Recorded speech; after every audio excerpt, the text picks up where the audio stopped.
Hey there, friends. This is your friend Krishna again. I saw you there, opening your phone to that message, the one you did not want to read. Another rejection, right?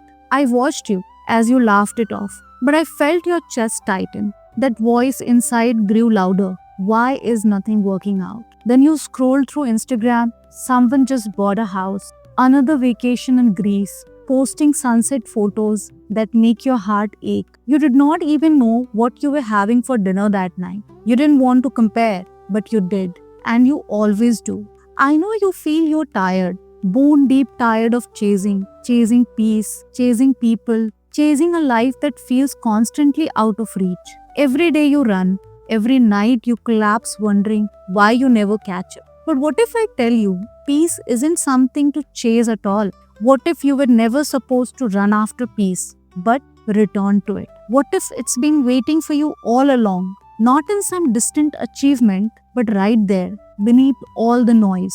Let me tell you today what I told Arjun in the battlefield of Mahabharata while giving him the knowledge of Bhagavad Gita. Just as rivers flow into the ocean, which though ever being filled, remains undisturbed and steady, so too can one who receives all desires without being moved by them attain peace, but not one who hankers about desires. This is your blueprint for inner peace. Imagine the ocean, vast and deep, receiving countless rivers every moment. Some bring clear mountain waters, others carry mud and debris.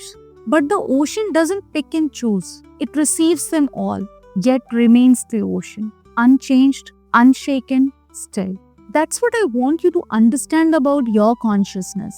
Desires, emotions, experiences, they're all rivers flowing into the ocean of your being. The desire for love, the craving for success, the need for approval, the fear of failure, they all flow into you constantly. But here is what you have been getting wrong. You have been trying to become the rivers instead of remembering that you are the ocean, not one who hankers about desires. This doesn't mean you can't have goals. It means you stop desperately needing them fulfilled to be okay. The person who hankers will never find lasting peace because desires are endless. Fulfill one and three more appear.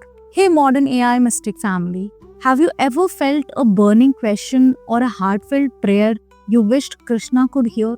Right now pause, take a deep breath, grab your phone or sit down with a pen and paper and pour your heart into a letter for Krishna. Email it to modernaimystic@gmail.com. Put a subject, letter to Krishna, and include your name or stay anonymous, whatever you feel so. We will collect every letter this week and send these vibrations into the universe together. We have been taught to chase from day one. Society gave you a checklist. Get the degree, land, the job, find love, buy the house. So you have been running towards love, thinking, I'll be complete when someone loves me. Running towards success, believing, I'll be confident when I get promoted. But every time you reach these goals, the happiness lasts a moment. Then you're back to feeling empty, chasing the next thing. You got the job, but need better salary. You found love, but worry about losing it. I say something radical today.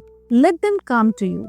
Work toward your goals without making your peace hostage to the outcome. Every time you said, I'll be happy when, you gave your happiness away. You have been asking the world to give you what you already possess. Love, you are love. Success, you are already whole. Peace, it's your natural state. This is why you are exhausted. You have been trying to control everything outside yourself just to feel okay inside. You don't need the world to go silent for peace. You need to stop absorbing all its noise. Peace isn't hidden in some distant temple. It's within you right now, beneath the mental chatter. Let them reject you. Let them praise you. But don't let it shake who you truly are. Next time you feel triggered, stop. Don't react immediately. Just watch. Watch how peace naturally returns when you stop chasing approval.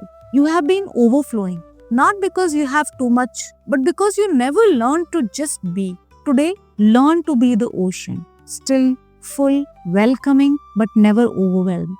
Do less, but feel more. Notice how your emotional wave eventually passes. You are not your anger. not your fear, not your worry. You have been everything: anxious, hopeful, tired, broken, elated, disappointed. Now try being still. Try being vast. Try being whole, just as you are. You are the ocean. Let the rivers come. Rejections, successes, praise, criticism. You will remain still, deep, peaceful. The rivers will keep flowing, but you don't have to be swept away by every current. You can receive it all while remaining rooted in something deeper. What would your life feel like if you stopped chasing peace and started returning to it? My dear friend, I am with you always, your internal companion and friend, Krishna. Thank you for sharing this sacred space with us today. Your letter to Krishna is more than words. It's a frequency that ripples through your life and beyond. Send your letters to modernaimystic@gmail.com. On next week, Tuesday's video, we will read your letters aloud, your prayers, your hopes, your stories, so they may resonate with every soul watching. We are on a mission to bring India's ancient knowledge to the new generation in a practical way. If you want to join us in this mission, please click that subscribe button. Check links in the description. Until then, stay open, stay curious, and keep your heart tuned to the divine frequency. Hare Krishna and take care.